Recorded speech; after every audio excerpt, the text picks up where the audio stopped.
The internet. What the hell is it? How the hell do you do it? Everyday KT 370, that's what we're talking about. Especially in a kilt. How do you internet? So, first and foremost, the internet is huge. And when I say huge, it is everywhere. Just about any place on this planet, you can find a way to get the internet. If you don't know what it is, the actual internet is, well, Google it.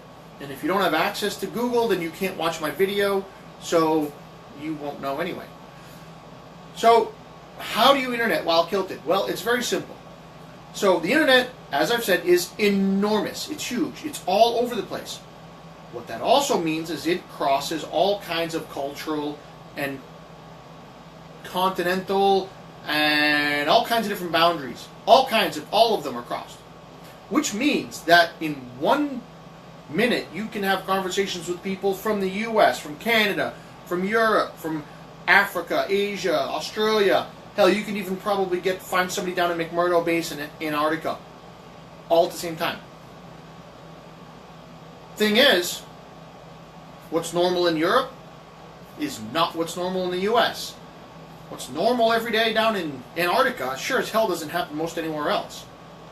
So when you're interneting and you are talking to people in all of these various places, you have to understand and realize that what you think is normal is not for those people.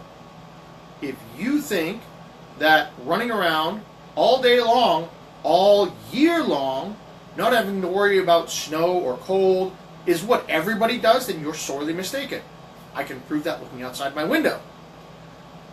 Or, if you're of the opinion, where you live, it's normal, where people can only say and do certain things. And if you say and do certain other things, you get in trouble with the law. Well, that's not the way it works in a lot of places. Here especially, where I'm at, in the US. So, when you're interneting and you're talking to people all around the world, you have to be very careful in that what you think is normal and fact and right probably isn't the same all around the world. So you have to be ready for that, because people will say, oh, you're full of crap. That's not how it is at all. Well, it might not be where they live, but it is where you live. So you have to be ready to accept those differences. Doesn't mean you have to like it. Doesn't even mean you have to abide by it, but you have to understand that those people are doing the same thing which normal where they live. So you just have to get along. Or not. It's the internet. You can just push the button, shut the computer off, and you don't have to do that ever again. And if you really don't want to mess with that, go look at my video on how not to be offended. It's really good. It has very clear steps on how to avoid dealing with that. So just keep in mind that when you post something, Facebook, Instagram, pretty much any website, any social media, anything on the internet, people who have no idea what you're talking about will see it. You can easily piss people off. That doesn't mean you don't need to say what you want to say. That just means that people who could get pissed off just need to understand that they're going to see things they don't like. It is the internet. They're going to read things that they don't agree with. They're going to experience things that might not be their cup of tea. Well, that happens. Thick skin is almost a necessity these days for pretty much any kind of internet website, domain, or social media location. Pretty much anything online. If you're not ready for it, you're going to get pissed off.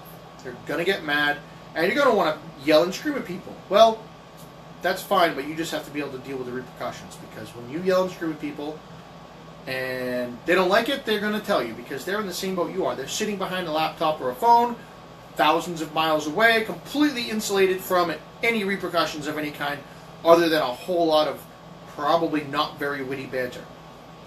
Just keep that in mind. So, when you're interneting, while kilted, remember, most people don't live where you do.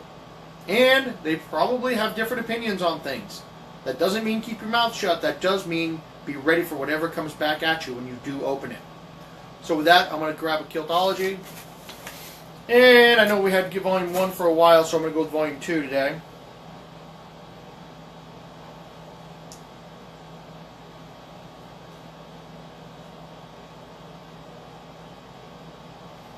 So this actually happened not too long ago. Kiltology Volume 2. Go get it on Amazon. Kiltology number 255. Snow shovels. When picking a snow shovel as a kiltie, you need to be sure that you do not, and I repeat, do not buy the cheap shovels. Get a real shovel with a real handle. It is all too easy for a kiltie to break a lesser shovel. I know, I did it this morning. That's when I wrote the book, back in 2012 or so. Happened today, yesterday. It happened a bunch. Shovels break. And if you buy a piece of crap and you put all you have behind trying to get that shovel to move that snow so you can get out of your driveway or get out of your house, you're going to break the crap out of that thing. So get a real shovel, get real tools. So when you find a burst of inspiration, you don't break whatever it is you have. And with that, I'll let you go. Remember, internet, it's trouble. Learn to deal with it. See you guys tomorrow. Be strong. Put a kilt on.